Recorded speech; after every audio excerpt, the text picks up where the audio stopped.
any year on record, and small businesses are creating more jobs than ever before. And it's been particularly strong for entrepreneurs of color. For example, Hispanic entrepreneurs started new businesses in 2021 at the fastest rate in more than a decade, 23% faster than pre-pandemic levels.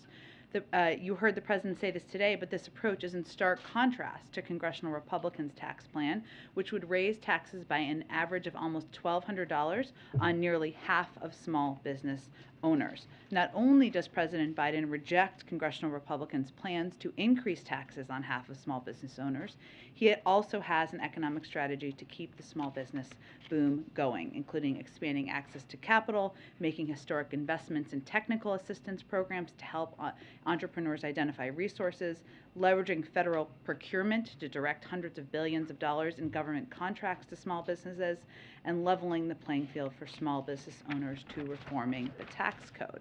Also wanted to note that today the Food and Drug Administration announced 2 proposed rules, one to prohibit menthol cigarettes and one to prohibit flavored cigars. The rules announced today would enforce regulations related to what stores sell and what companies manufacture and distribute, which is a critical action to prevent children from becoming the next generation of smokers, help adult smokers quit, and significantly reduce tobacco-related health disparities. With that, why don't you kick us off? Hello, I have a few questions about student loan forgiveness. First off, has the president concluded that he has the power to do this unilaterally?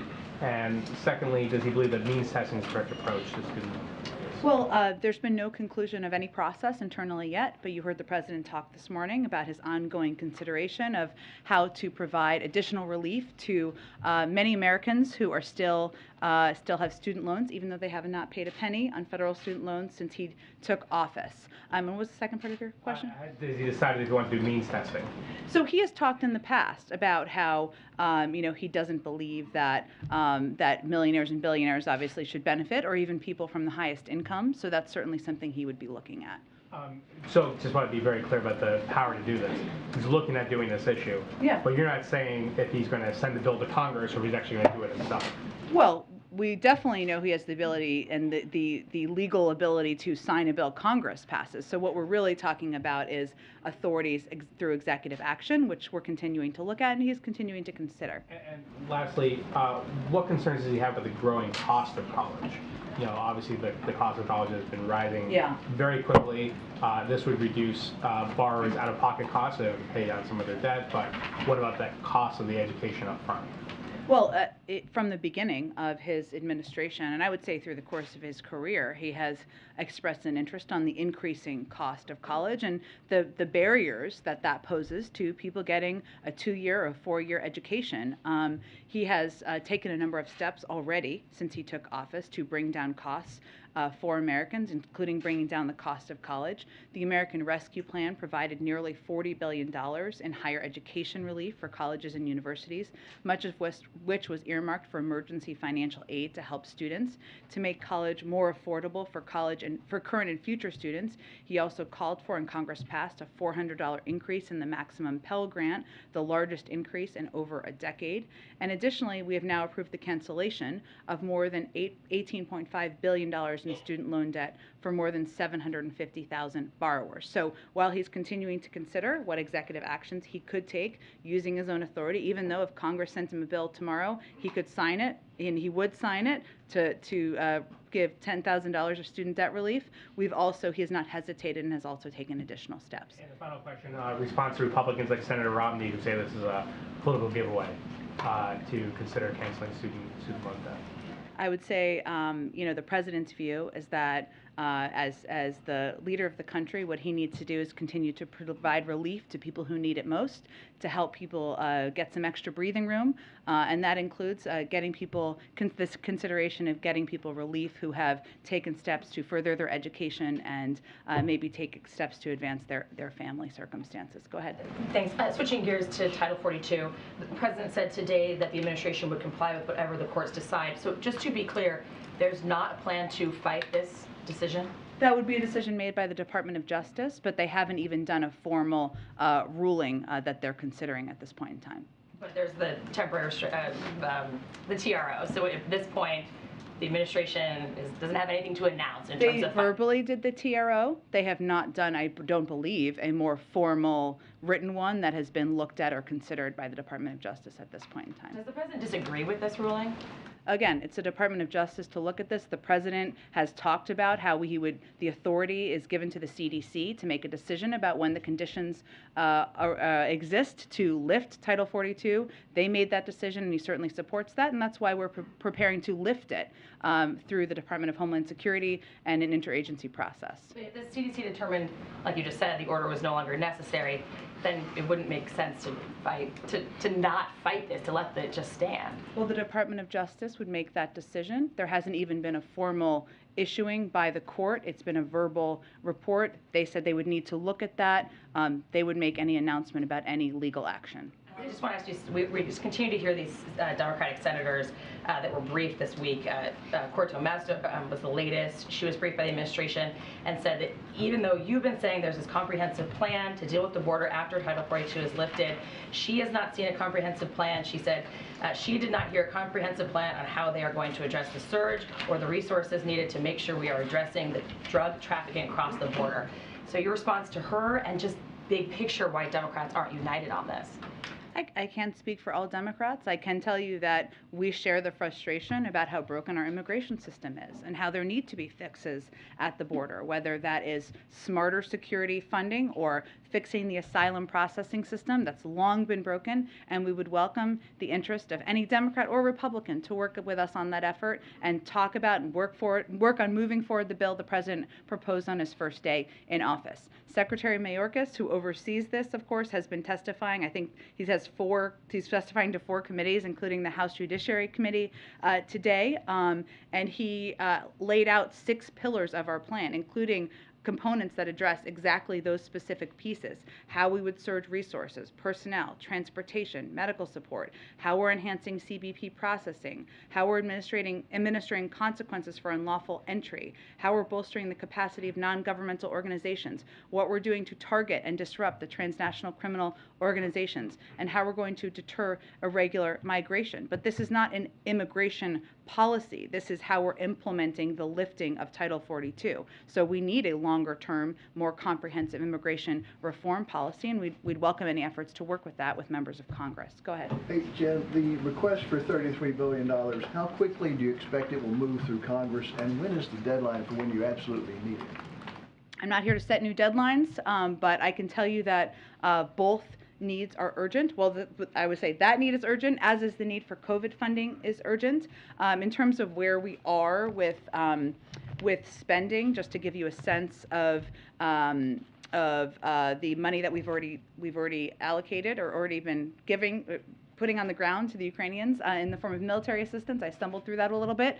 As you know, we had $3.5 billion in military security assistance. We have about $250 million of that left in drawdown. So obviously we will work to expedite that and provide that to the Ukrainians. But in order to continue to help assist them, help make sure they have the weapons they need, the artillery they need, the equipment they need, it is certainly urgent to move forward on this funding. And what is your view on why the economy shrunk 1.4% during the first quarter? So GDP, which is what that's a measure of, measures a couple of different components of economic data: consumption, investment, inventory, and exports. On a number of these data components, we had very positive signs in this same set of data, including consumption. Consumer spending was up by about 2.5%. On investment, business investment, residential investment, both up as well. And on exports, the number was down, but that is largely because our economy is doing better than many economies around the world. So while we were purchasing a lot of goods from other countries, there wasn't the same capacity to purchase our goods. That is why that number was lower. And then on inventory, which is another piece of data that is measured, quarter 4 of last year had the largest inventory number of any quarter in history, in large part because as the supply chain problems were being fixed, thanks in large part to the president's efforts, businesses were able to get goods, and they made enormous purchases purchases, largest numbers to stock their inventory of any quarter in history. And what this data is measuring is changes in growth from quarter to quarter. So because of that, even though this was the 5th largest inventory quarter in history, in comparison with the 4th quarter of last year, it showed a decrease, which led to the number. But what economists, many economists, Jason Furman has spoken to this and others, what they look at as measures of the strength of the economy and what they're monitoring closely from quarter to quarter as important indicators are consumer spending, business investment, residential investment. All of these increased at strong rates in the first quarter, and as did the overall demand, and are good signs for the strength of the economy. And lastly, to what extent are you looking at cutting tariffs on Chinese goods as a way to ease inflation? Well, there's an ongoing review of that led by Ambassador Tai at USTR, and we are certainly continuing to look at where these tariffs put in place by the prior administration don't make sense. And one of the factors that we're looking at as a part of this review is certainly the impact on jobs and wages, and of course on inflation. But we're also looking at, and costs, of course, of goods, but we're also looking at where we have concerns about the economic policies and approaches of China. But I don't have anything to preview at this point in terms of how that review is going. Go ahead. Just one point of clarification. Does the president want this funding for Ukraine tied to the COVID-19 funding? We're not making a predetermination of that from here. We put forward both of these funding requests today because they're both vital, they're both important. We need them both to help the Ukrainians and to help ensure we're continuing our COVID programs here in this country and around the world. But we're not going to predetermine for Congress how they move forward. There's just an urgency in moving them forward. Okay, it was just confusing because in his letter to Congress, he seemed to say he did want it tied to the COVID-19 funding, but he told reporters he didn't care if it was tied to the COVID-19 funding. That was not the intention of how it was written. It was intended just to convey we're putting these both forward so today. The White House is not saying that it should be tied to the COVID-19 funding. No, we're saying these are both urgent. We would like to move these forward. We'll work with you to determine how to get that done. Okay, and you said you don't want to put a deadline on when Congress needs to pass and authorize this $33 billion request that the president has made, but how many more weeks can Ukraine go based on what they have so far and based on the drawdown authority that the president still has before you do start to see interruptions in military aid and economic assistance and humanitarian aid? Well, I would say because we have $250 million left. Not very much though, compared to what you're asking. I know, I'm getting to your point. I'm getting to the point here. You know, there's obviously more that's needed, and we want to be able to continue to provide a range of security and military assistance to the Ukrainians. Now, we strategically front-loaded the military and security assistance we were providing a couple of weeks ago, expedited the delivery of it, because we knew that as Russia was repositioning in the east and really changing their strategic approach to focus on the Donbass, they would need that on the front end. So it doesn't mean that it will be exactly the same pace in every week, but certainly there is an urgency to getting this funding done. There's been bipartisan support in the past, and we're certainly looking forward to working with them to get this done as quickly as possible. And it would seem to suggest that there is a timeline, since officials told reporters today, briefing it, that they believe this is enough for Ukraine for the next 5 months to last through the end of the fiscal year, which of course that would start in a few days if you're judging on that's a different question than a timeline for getting the package done. I mean, we did this on a fiscal year basis because that seemed to make sense, of course, and also because we wanted to do it over the long term for planning purposes, but it doesn't mean that the funding would be delivered tomorrow. Obviously, we have to get it through and move it through Congress, and we want to do that as quickly as possible. Go ahead. Thanks, Jen. A quick follow on student loans. Today the president said that he is not considering the $50,000 figure that some Democrats have pushed for. Is there a range you can provide for what he is considering? Is it more than the $10,000 both of you have mentioned before?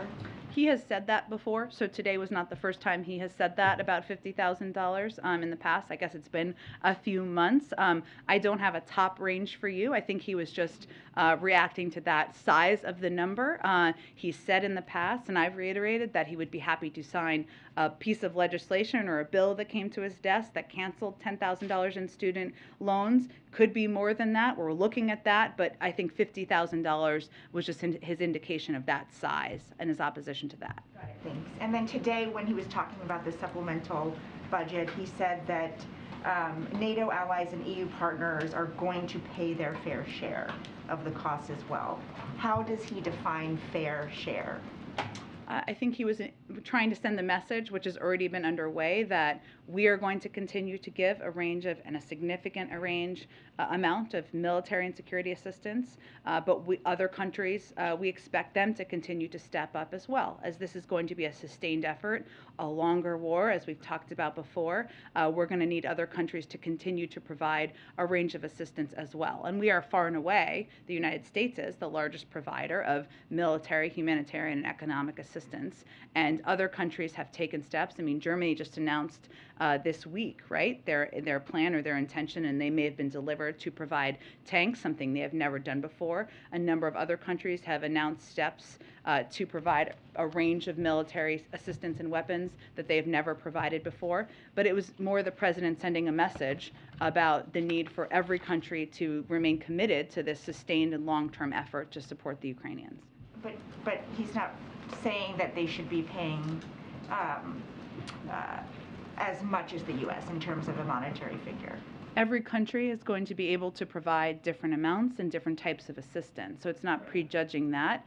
It's just an ask and a reminder and a call to the world that we need to be in this for the long term, and we all need to continue to provide a range of assistance. And then one more on Paul Whelan. Yesterday I asked you about what his brother said. Today he himself issued a statement, and he is asking, why was I left behind?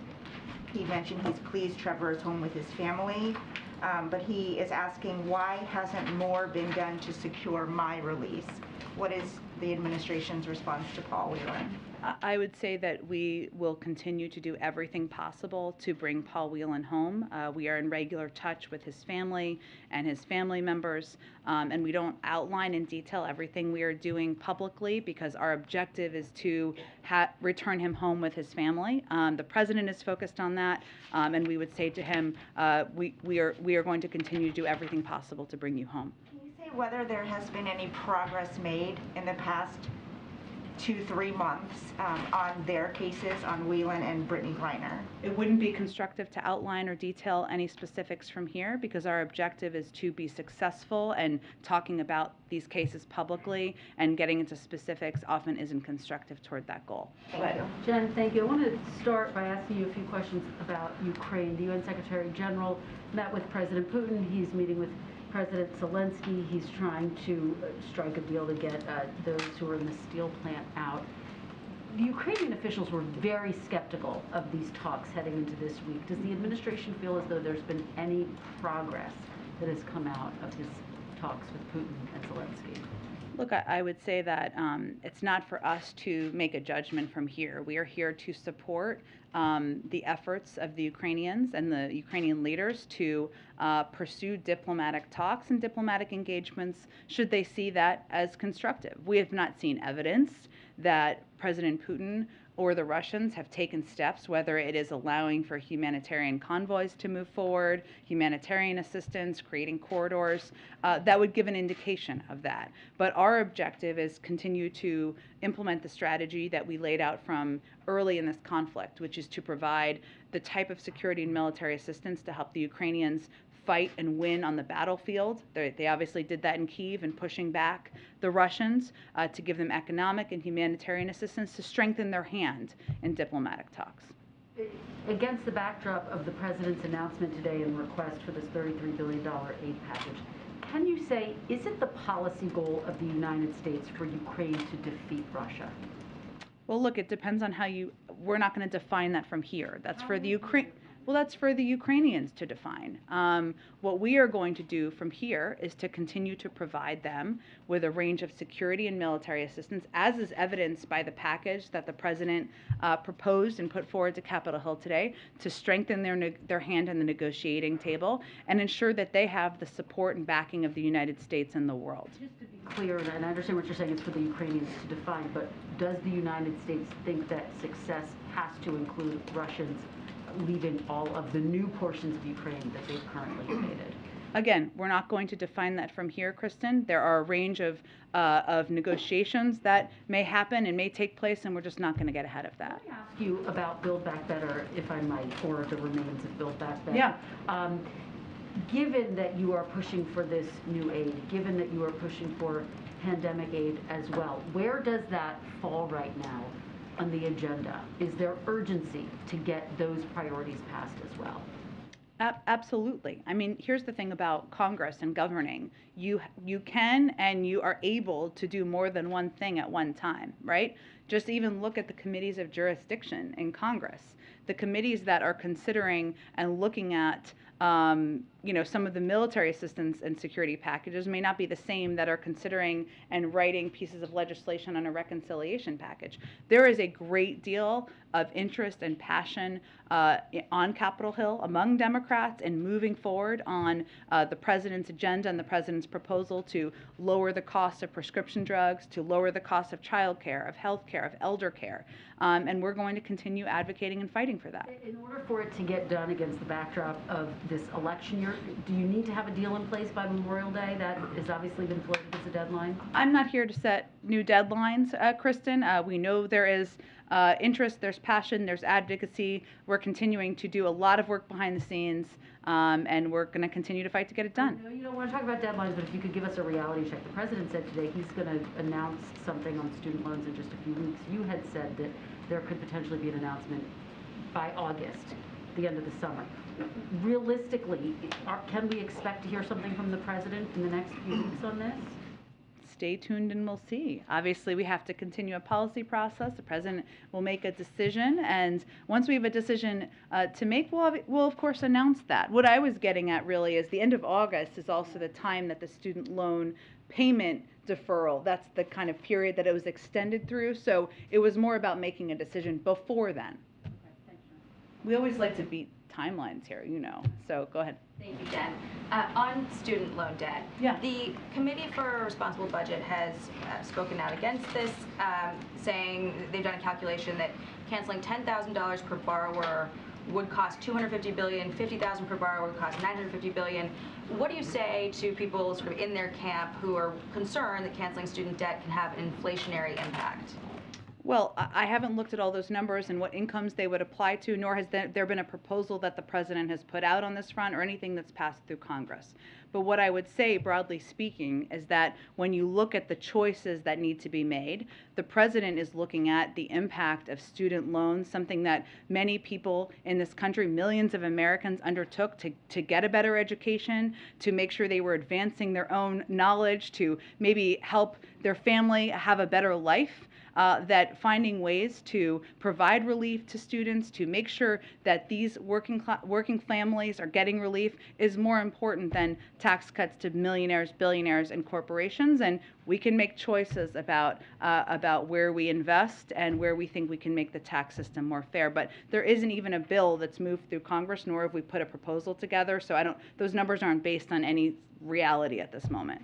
Broadly speaking, is there any concern that, given this narrative, that it could have an inflationary impact that's coming from critics of this administration who are looking at the economy, looking at inflation, and having problems with where it stands? Is there concern that, canceling student debt could make it hard for the Joe Manchins of Congress to sign on to bills that would, pass elements of Build Back Better that you guys are still trying to get through, which he said he won't do because of inflation? Well, I'm not going to speak, obviously, for Senator Manchin. I haven't heard him make that point in the past either. What I would say is that the way that inflation impacts people across the country is costs, right? Costs to their bank accounts, costs to their budgets. And what we're talking about here is how to provide people with relief. How we can provide them with relief or consider providing them with relief so that they have more money to spend on things in their lives. And providing student loan relief is exactly that. And the president has taken a range of steps to address and lower costs for people. Considering this is one of them. Extending the pause on student loan payments is one of them. But also fixing the glitch, the family glitch, and the Affordable Care Act is another one of them. So when we talk about inflation, sometimes we talk about it like, a 50,000-foot ivory tower economist might. And really, how inflation impacts people is costs and what they're paying out of their pockets. So actually considering this would be helping Americans address exactly that issue. And then on this new report that the Department of Homeland Security is setting up a disinformation governance board to tackle misinformation ahead of the midterms. Secretary Mayorkas said that part of its intention was to tackle misinformation in Hispanic communities especially. Can you give us an idea of what this board is going to be doing, what their authority would look like? Sure, Jackie. I really haven't dug into this exactly. I mean, we of course support this effort, but let me see if I can get more specifics. We know that there has been a range of disinfo out there about a range of topics. I mean, including COVID, for example, and also elections and eligibility, but I will check and see if there's more specifics. There's been some criticism of the person who's been chosen to oversee this board. She had previously called the Hunter Biden laptop a Trump campaign product, seeming to discredit its validity or validity of reporting surrounding that.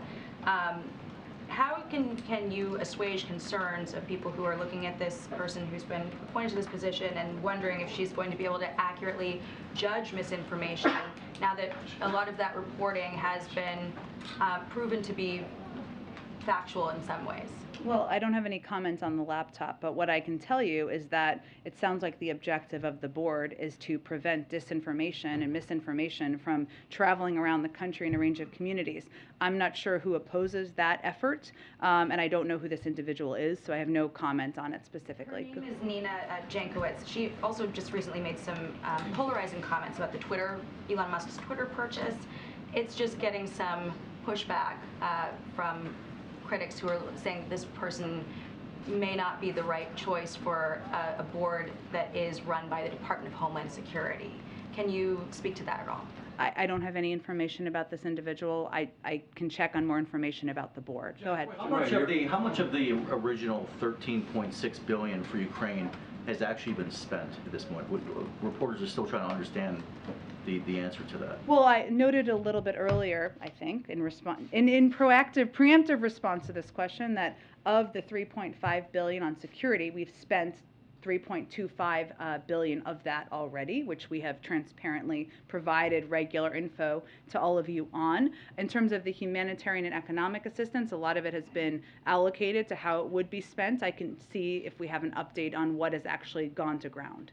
Okay, and secondly, on the menthol ban, some black community activists, the ACLU, members of the CDC have raised concerns that it could push more of the illicit market, which would lead to racially profiling black smokers.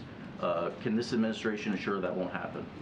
Absolutely, because this rule would go after manufacturers and people who sell, not individuals who smoke menthol cigarettes, and it would save lives. I'd also note that the NAACP put out a statement saying for decades the tobacco industry has been targeting African Americans and have contributed to the skyrocketing rates of heart disease, stroke, and cancer across our community. The tobacco industry is on a narrow quest for profit, and they have been killing us along the way. The NAACP has been calling for a ban on menthol cigarettes and flavored e-cigarettes for years now, and we applaud the FDA's plan. But what we're talking about here is these rules are estimated that eliminating menthol and tobacco products could prevent up to 654,000 deaths over the next 40 years and up to 238,000 deaths among African Americans. But this is not about going after individuals smoking menthol cigarettes. This is about manufacturers and people who are selling them. Why does President Biden believe pro-life taxpayers, Catholics among them, should fund Title 10 clinics that advise women on how to get an abortion? You go down the road, you give these people 5 and 6 questions. I get one. I think if you could sit here and be respectful of your colleagues here, that might work better. Go ahead, sir. I think he's the next question. Go ahead. Okay, so on how to get an abortion. On the EMLA meeting, your statement laid out a bunch of domestic issues that would be discussed and regional issues like economic cooperation, etc. I was wondering if the president was planning to raise AMLO's attitude toward Russia and Ukraine. He's been really loath to criticize Russia. He hasn't really join this international effort. So does the president plan to raise that tomorrow? You know, it's a good question. The primary focus of the meeting, as you outlined, is about kind of getting ahead of the Summit of the Americas, talking about the agenda. Obviously, there's a lot to be discussed as it relates to migration, and this meeting was planned in advance of our long-term planning of the potential lifting of Title 42 as well.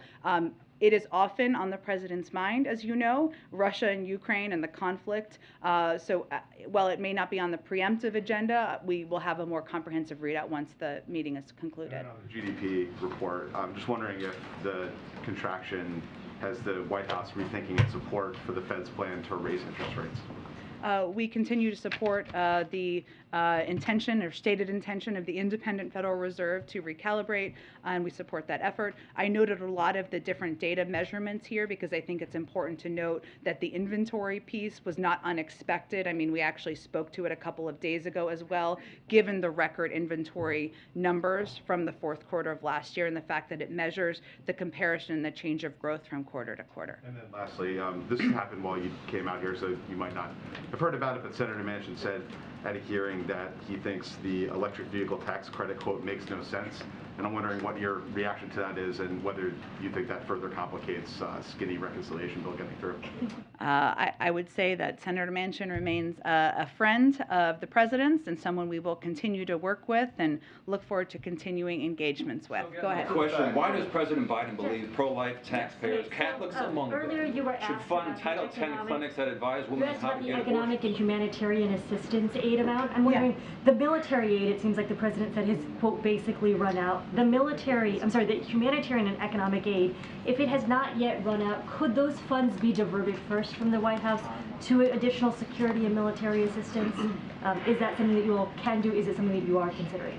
I don't believe, it's a good question, I don't believe that's under consideration, in large part because the humanitarian and economic assistance is vital. Think about the number of the millions of refugees, the millions of people who have become homeless as a result of this, or no longer in their homes as a result of this war. And there are a range of economic needs that President Zelensky has spoken about himself about that will be needed over the coming months. So that's why there are multiple buckets, and that will continue to be the case. I'm not aware of any consideration of reallocation of funds. Then the other question I was going to ask is, in terms of having the $250 million in military assistance that remains, could you all essentially spend money on the front side in the coming weeks if Congress is unable to pass something, recoup it from the supplemental later? And if you do that, is there a limit to how much money you can spend that way up front? Just so I understand, I may have to ask OMB this question. Can we kind of get a line of credit of sorts? Correct, exactly. Okay, to kind of purchase or things along those lines. Let me check and see with our budgetary experts. No one knows more than how this works than Shalonda Young, so I will check with her and get back to you. Last question I was going to ask is it the administration's policy to continue to provide essentially an unlimited amount of money to Ukraine? I mean, is there a top-line budget, and is the thinking that the administration will continue to support Ukraine for as long as it needs, for how much money it needs? Well, I think we did this 5-month request because we wanted to be able to do longer-term planning and work with the Ukrainians, our European partners. This is not all for Ukraine. It's also for some of our Eastern European partners and others to help support them during this time as well. But I'm not going to get ahead of where we will be in 3 months, 4 months, 5 months. Our objective is continue to support the Ukrainians, but I'm not going to get ahead of where we are at this point in time. I can note, and I know this goes to Alex's earlier question, I mean, a little bit in terms of the other components, and I can see if there's more of a specific of what's been spent down. But when it comes to humanitarian, economic, food, and other security assistance, some of that funding is, $1.7 billion to ensure continuity of Ukraine's democratic operations and provide other macroeconomic assistance, hundreds of millions of dollars in food, shelter, and other humanitarian aid to Ukrainians. But we can also see if there's more specifics on where we are with the spend out of it. Go ahead. Yeah, revisiting student loan debt and that issue, why isn't President Biden willing to go as high as $50,000? That's the figure that Majority Leader Chuck Schumer has pointed to. That's the figure that a lot of progressive Democrats have pointed to. So what about that number gives the president concern? The president himself has spoken to this in the past, so I'd really point you to his own words on this front. But Remind me what he said. I'm happy to get them to you after the briefing. But what I can tell you is that the president has said many times that he would be happy to sign a bill that would provide $10,000 in relief to individuals who have student loans, and Congress could send him that. That hasn't happened yet. That could be the first focus of Congress as an example, and he's continuing to consider what he has the executive authority or authority to do with his own powers. So I'm just not going to get ahead of that consideration process. So Go ahead. You mentioned the $33 billion package and how urgent it is. We don't yet really have a timeline on how urgent, you know, if it's weeks or months. Or, can you detail at all sort of the White House strategy behind getting that money secured? The president obviously next week is going to Alabama to tour Lockheed Martin and the Javelins. See Javelins. Javelins being made. That may be one opportunity to draw attention to this. Are there other things that the White House is doing strategically to get that urgency, you know, felt by members of Congress? Look, I think you are going to see a full court press from us on this funding, as well as the COVID funding, which is vital to the continuation of our fight against the pandemic. And you will see that in the form of engagement with members on the Hill and committees. You will see that in the form of our Secretary of State, our Secretary of Defense, and other national security officials speaking publicly, testifying, as many of them are, and speaking to it during testimony. And obviously, you noted the president's visit to the factory, the Lockheed Martin factory, I believe, in Alabama next week. Even the decision today for the president to make the announcement himself instead of doing just a background briefing and providing all of the details to all of you was an effort to talk through the vital need of this assistance, what it would go to, and elevate it to that level. And then is there any effort, I guess, you heard this a little bit from him today, talking about how Ukrainians are giving up their lives, so the money, I guess, is there anything that the White House is doing to address the concern from some Americans that this is an awful lot of money going to a foreign country when we have domestic needs at home? I don't know if there's anything proactively that you guys may do to try to make that case for why this amount of money is needed. Well, I would say that we've also seen an incredibly heartfelt outpouring of support from the American people for the efforts of the United States to lead in standing up to Russian aggression and to stand up in favor and support of the Ukrainians. To the president, this is about American leadership in the world. It's also about standing up for democracy versus autocracy. It's about standing up against one foreign country invading another foreign country. It's about American leadership in the world. So we will continue to articulate that and make that clear. And that is part of the reason why the president also detailed in specificity today what all of this would go to. I mean, some of it, a great deal of it is, of course, to military assistance to fight this war, but there is funding in there, as he noted this morning, for food security and ensuring that we are addressing any food shortages around the world. There's assistance that is going into humanitarian assistance and helping the outflow of refugees, and so it was important to him personally to lay out the specifics in his remarks this morning. So again, a really simple question. Yes, thanks, Jen. Looking ahead to the president. One question. You give these people 6 questions in the front row. Looking ahead to the president's trip to Japan that was announced last night, I'm wondering if you can talk about, in the Quad Summit, wondering if you can talk about how the president will raise sort of a unified response to Russia with India at the table, and then also sort of the China-Taiwan issue. Well, on the first part, on Russia, I would say first we've had a number of engagements, as you know, with leaders in India about our approach to supporting the Ukrainians in this war, whether that is sanctions and the enormous sanctions package we've put in place, or of course the assistance we've provided. We will convey the same sentiment in this meeting. Now, this meeting is several weeks away, so a lot can certainly happen. And as you know, other members of the Quad have also been vital partners and vital, supporters of the Ukrainians' effort to fight the war, including Japan. I mean, Japan, just as an example, has not only provided a range of assistance, but they've also agreed to divert some of the LNG resources to help Europe. So there's a number of steps they have also taken that will be a part of the discussion, and certainly the President will provide an update on what we're doing and where things stand at that point in time. We're just not quite there on previewing the agenda yet. Obviously, the President's position on Taiwan has not changed. He will certainly restate it during this meeting, but I'm sure we'll have more to preview as we get closer to the trip. Taiwan? How will that be raised as well? Again, as we get closer to the trip, there's not a change in our policy. Obviously, the President's policy is based on the Taiwan Relations Act. That will continue, and as we get closer to the trip, I'm sure we'll have more to preview. Go ahead. Thanks, Jen. One question on Moldova, one on COVID. Do you have any update, any insight on the explosions in Transnistria earlier in the week? Yeah. And if the Russians were to open a new front in Moldovan territory, would that trigger any new consequences for Russia? On the first part, I just don't have a new confirmation or new details to read out from here. We're still continuing to look at the explosions from earlier this week. I'm just not going to get ahead of a hypothetical at this point in time in terms of what consequences there would be. Yesterday you were talking about how there's great access to Paxlovid in the country. You're trying to get the word out on its effectiveness.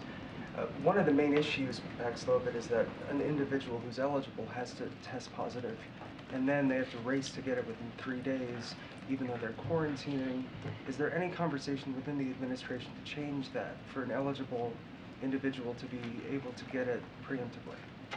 I think that would be a decision likely made by our health and medical experts, so I just don't have anything to preview at this point in time. It requires a prescription, right? But there are a range of ways to have those conversations with your doctor, so I'm not sure it always involves a race to the doctor's office, but different doctors can have virtual appointments and other means of getting prescriptions. It's about consulting to ensure you're eligible.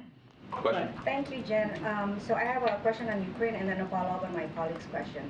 Zelensky's top advisor tweeted today that Ukraine should decide whether to strike Russian military facilities. I know you've spoken on this before, but you're trying to avoid a hypothetical situation. But this seems like it's getting closer towards a non-hypothetical situation. Can you at least outline whether, I appreciated that. Okay, go ahead. Whether the administration believes that this is escalatory or could be constructive?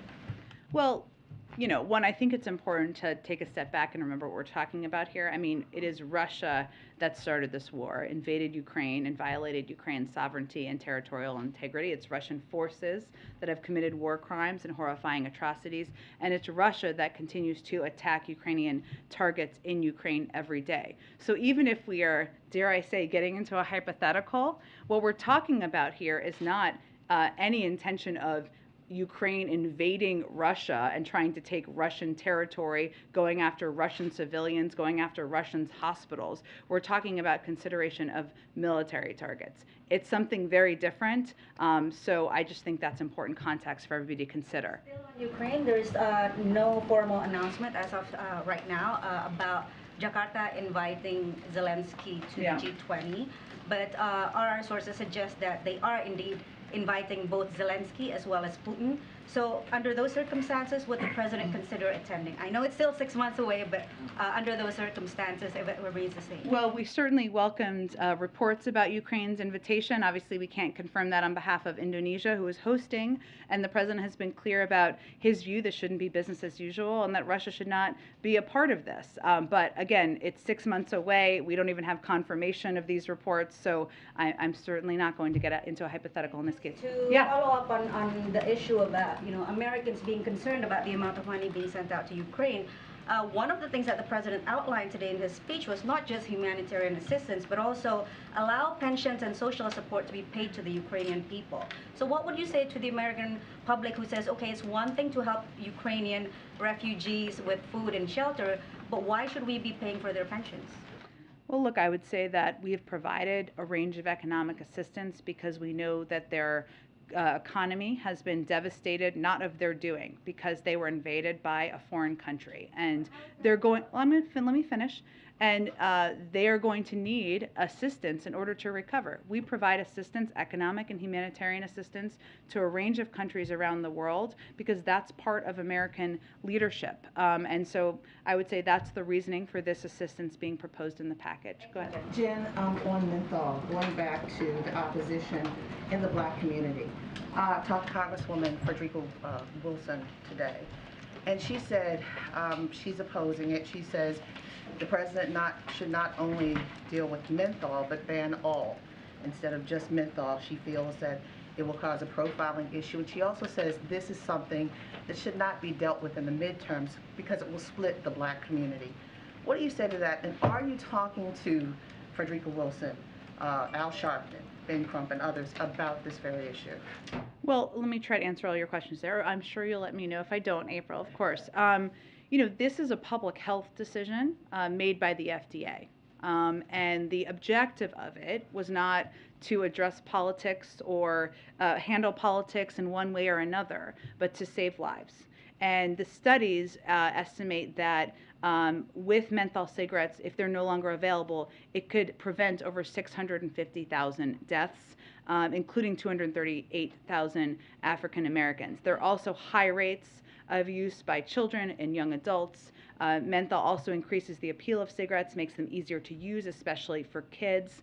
And what we have seen, as you know, is decades of targeted marketing activities at the African American community to promote further purchasing and in many ways, and for many, addiction to these cigarettes. So this is not, but what I think is important for everybody to know and understand, including opponents, is this is not targeting individuals. This is not to give anybody license to arrest somebody who is smoking a cigarette, a menthol cigarette. This is going after the manufacturers of this. It is going after those who are selling, because we have seen decades of marketing targeted activities at exactly these communities.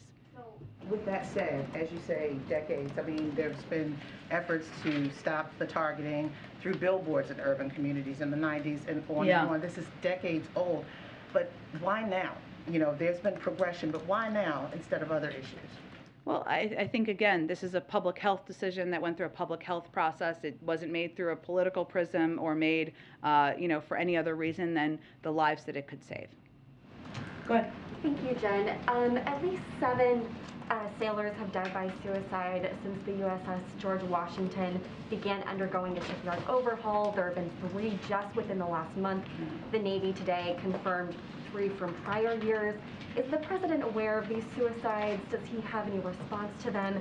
And is the military doing enough to make sure that it is promoting the mental well-being of our service members?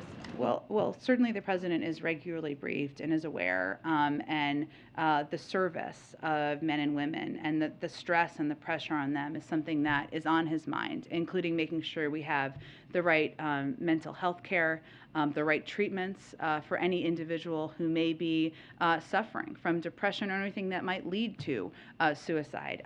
In terms of an assessment of what the steps they are taking or what they're doing, I'd really point you to the Department of Defense, who would be better versed to speak to the specifics. And then to follow up on a question from yesterday about Ukraine and tariffs, the president could today, if he wanted to, by executive action, undo these Trump-era tariffs on steel imports from Ukraine. Is there any reason why he wouldn't do that? Does it have anything to do with pushback from unions? There's an ongoing consideration and process of reviewing a range of steps we can take to provide relief to the Ukrainians, a review of tariffs, but there's a range of factors, and I just don't have anything to preview in that process at this point in time. That is something that he is considering. There's a range of options on the table. Go ahead in the back. Thanks, Jen. I wanted to ask, the House is out next week, and usually that would be where an appropriations bill would start. Given that the president is saying that COVID funding is so urgent in addition to the Ukraine proposal, how do you see this playing out legislatively in the quick that you need it to do? Well, this is something, now that we've put the proposal forward and put it forward and sent it up to the Hill, a lot of the work is happening behind the scenes, engagement with our legislative team, Steve Ricchetti, Louisa Terrell, and this team with leaders on the House side, the Senate side, to move it forward as quickly as possible. But in terms of the legislative mechanics, I'd really point you to leaders on the Hill for specifics on that. And one other question on COVID funding. The Biden administration has been, I don't know, reticent is the right word, to release spending that you've done on COVID tests, the rapid testing program, whether it's how much you spent per test or overall. Is that information that you're planning to make public or planning to provide to the Senate and the House as they consider whether to provide more funding? The testing program in terms of people being able to order free tests? Yeah, the COVID test.gov. What specifically do you think we haven't provided? The amounts that you spent per test or overall per contract. I'm sure if members of Congress or committees are interested in information, we'll have those discussions with them directly. Go ahead. Jen, two questions. My first question is about the security pact between China and the Solomon Islands. Do you have any concerns that China is taking advantage of what's going on in the Pacific because the U.S. is so focused on Ukraine and Russia? I know we have spoken to this a little bit in the past and expressed some concern. At the time, I'll have to talk to our national security team and see if we have any updates on recent developments. And I just have one more question about, President Biden's trip to Asia. And could you confirm reports by some Asian media outlets that are saying that President Biden is going to announce some kind of China strategy during his trip to Korea and Japan? Again, this trip is weeks away, which is a lifetime for us, so we're not quite there yet on previewing specifics of the trip and what it will entail. I'll do the last one, then I got to wrap it up. Jen, thank you. Minnesota Department of Human Rights found that the city of Minneapolis and the MPD engaged in a pattern of practice of racial discrimination. They're working on some dissent decrees, but we know that can take some time. Is there anything that the president can do moving forward? Can we say that the George Floyd Justice and Policing Act seems like it's shelved for now? And has the president seen that report? What's his reaction? I don't have any direct reaction from the president to that report. I can certainly check with him on that. We're still continuing to consider a police reform executive order, as you know. That consideration is underway. It continues to be underway, and the president has every intention of signing one. And of course, we would still love to have bipartisan legislation passed through Congress. We know the anniversary is coming up in just a few weeks, and certainly that's something that remains on the president's mind. Thank you, everyone, so much. Does the president want to force pro-life Americans to pay for abortion referrals, the devout Catholic president?